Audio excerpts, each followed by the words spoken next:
जय श्री कृष्ण. मी सरोज हरिदास गांधी पुण्यातून बोलते. वेगवान धावणाऱ्या या जगात आमच्या वयाला अशी अनेक आव्हानं आहेत की ज्याला आम्ही धैर्यानं तोंड देतो आणि स्वीकारतो पण. आपल्या जीवनाचा लेखाजोखा आपणच मांडायचा थोडा संकोच वाटतो आहे. असं माझं माहेर सातारा. माझे वडील अण्णा अतिशय शिस्तीचे होते आणि शिक्षणाचे भोक्ते होते, आधुनिक विचारांचे होते. त्यांनी शिक्षणासाठी अनेक मुलांना सांभाळलं होतं. आईने आमच्यासाठी खूप मेहनत घेतली होती. तिचं काम स्वच्छ, नमुनेदार, छान असायचं. गोरव व्हायच्या पूर्वी 5 दिवस गोरव व्हायच्या. त्यामध्ये पुष्कळ मेहनत घेत होते सगळे. मेढ्याला गोरव असताना अनेक गोष्टी तिथे वेगळ्या होत्या, कारण खेडेगाव असल्यामुळे तिथे मेहंदीची पानं गोळा करा, ती वाटून मेहंदी लावा वगैरे, बिट्टीच्या झाडाखाली जा, बिट्ट्या विचा, असे अनेक हव्यासे गोष्टी होत्या. सातारला 9 नंबर शाळा कॉर्पोरेशनची आणि नंतर कन्याशाळा खूप मोठी. त्यावेळी तर प्रशस्त हॉल, गायन हॉल, ड्रॉइंग हॉल, शिवण हॉल, खूप हवेसं होतं सगळं. असं वाटत सापडायचं नाही मला वर्ग, इतकं मोठं वाटायचं सगळं. मला ड्रॉइंग आणि म्युझिक फार आवडे आणि तिथे खूप वाव मिळाला मला. असं 18-20 फुटी बोर्डावर मी शिक्षकांसह ते ड्रॉइंग रेखाटत असे. मोठी ऐतिहासिक चित्र आम्ही काढायचो बोर्डवर, अगदी 9वी-10वीपर्यंतसुद्धा. त्यावेळी ड्रॉइंगच्या 2 परीक्षा दिल्या, एलिमेंटरी आणि इंटरमिजिएट. त्या दोन्ही परीक्षेत चांगलं यश मिळालं. मी जिल्ह्यामध्ये पहिली आले. आणि 10वीत असताना यशवंतराव चव्हाणांचं चित्र पोस्टर बनवून ते त्यांना द्यायचं ठरलं होतं, कारण ते आमच्याकडे येणार होते शाळेमध्ये भेट द्यायला. त्यावेळी ते मुख्यमंत्री होते. तर मी ते ड्रॉइंग प्रोजेक्टरच्या सहाय्यानं तयार केलं आणि माझ्या हातानं त्यांना दिलेलं. तो एक अविस्मरणीय आठवण आहे ती. 5वी-6वीत असताना वरच्या वर्गातल्या मुली माझ्याकडून ड्रॉइंग मागून घेत असत, आठवण म्हणून, आणि मी ते देत असे त्यांना. संगीत तर बालपणापासून जसं काय मनात रुजलं होतं, त्यामुळे रेडिओ ऐकायला मिळे, ते आत्मसात करायचं. त्याच्यावरची गाणी ऐकून ती डोक्यात ठेवायची, असं चालायचं. त्यावेळी लग्न लवकर होत. त्याला मीही अपवाद नव्हते. माझ्या लग्नाला आता 65 वर्ष झाली. त्यावेळी लग्न लवकर व्हायची ना. अव्याहत जबाबदारी, कर्तव्य, बाळभूत घराण्यातल्या अनेक निरर्थक पद्धती, समज आणि त्यानुसार येणारे संघर्ष, त्याबरोबर आनंदाचे क्षण पण, हे सर्व अनुभवलं. आम्ही 6 जावा होतो. त्या जावांकडून मी काही गोष्टी स्वयंपाकातल्या तर नक्कीच शिकले, शिस्त शिकले. सातारा आणि पुण्याच्या वातावरणात फार फरक होता.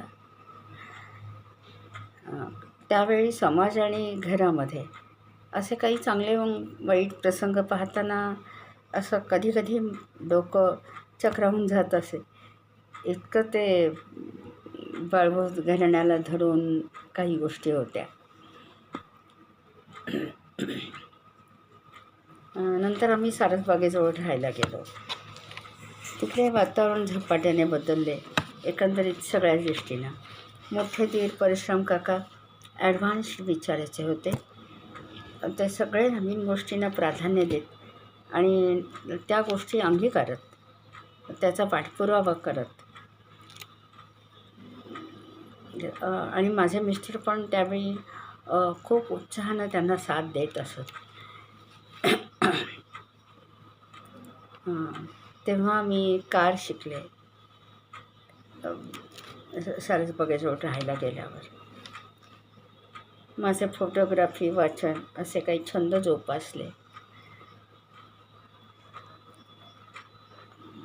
इंग्लिश स्पीकिंग क्लास, गाणे, हे सगळं करताना मला घरातून कोणी अडवलं नाही. सासूबाई होत्या तरीही नाही.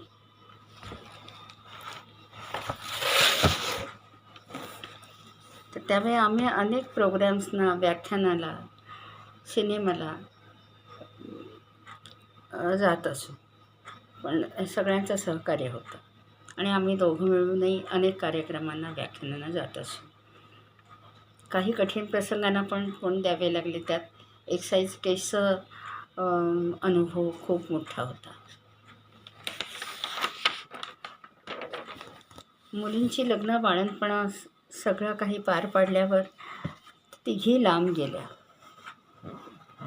आणि मला एकटं पडल्यासारखं वाटलं. त्यावेळी मी SNDTमध्ये संगीताचा 3 वर्षाचा डिप्लोमा जॉईन केला,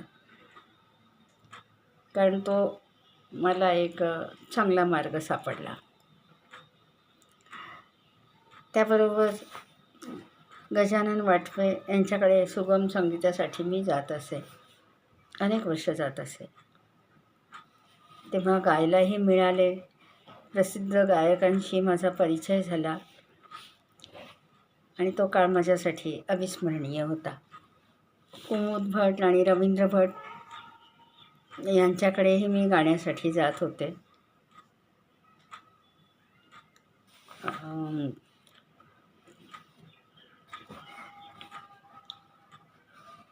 आता कधीही गायला छान वाटतं. संसार निम्मा झाल्यावर मी ते गाणे सलग चालू ठेवले. काही कार्यक्रम केले. शिपला कॅन्सर केंद्र संस्था, खडकी पॅराप्लॅजिक रिहॅबिलिटेशन सेंटर, बंटरा भवन, अण्णाभाऊ साठे ऑडिटोरियम, मीराघर इत्यादी ठिकाणी कार्यक्रम करायची मला संधी मिळाली. थोडं मनोगत सांगते. आज समाजात शैक्षणिक, वैज्ञानिक, संशोधनात्मक असे कमालीचे बदल होत आहेत. समाज अनेक क्षेत्रात उंची गाठतात. सोशल मीडियाचा वापर होत असल्याने सगळं साध्य होत आहे. तरुणांना आव्हाने आहेत. विचारपूर्वक उपयोग केला तर समतोलपणा राहील आणि सर्वांगीण प्रगतीला आयाम मिळेल. तरुणांनी नकार पचवण्याची आणि अपयश स्वीकारण्याची मानसिकता आणि ताकद दाखवायला हवी. आणि विवाहोत्सुक तरुणी मेड फॉर इच अदर असं चित्र डोळ्यासमोर ठेवतात. तेव्हा मोल्ड फॉर इच अदर असाही विचार करायला हवा त्यांनी. वेगवान जगाला ओळखायची क्षमता अंगी बाणवायला हवी असं मला वाटतं.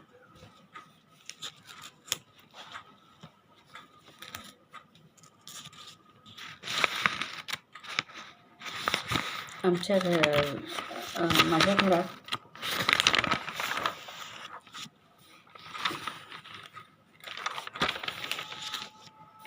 म्हणजे माझे कुटुंब म्हणजे माझ्या 3 मुली आणि मुलगा रोहन. तर एक मोठी सखी मंचने जणू हा रंगमंचच आम्हाला उपलब्ध करून दिला. आयुष्यातल्या सगळ्या आठवणी जाग्या झाल्या. मी सखी मंचची खूप आभारी आहे. हे असंच छान चालू राहावं आणि उत्तरोत्तर आपली चांगली प्रगती व्हावी हीच इच्छा. छान वाटलं.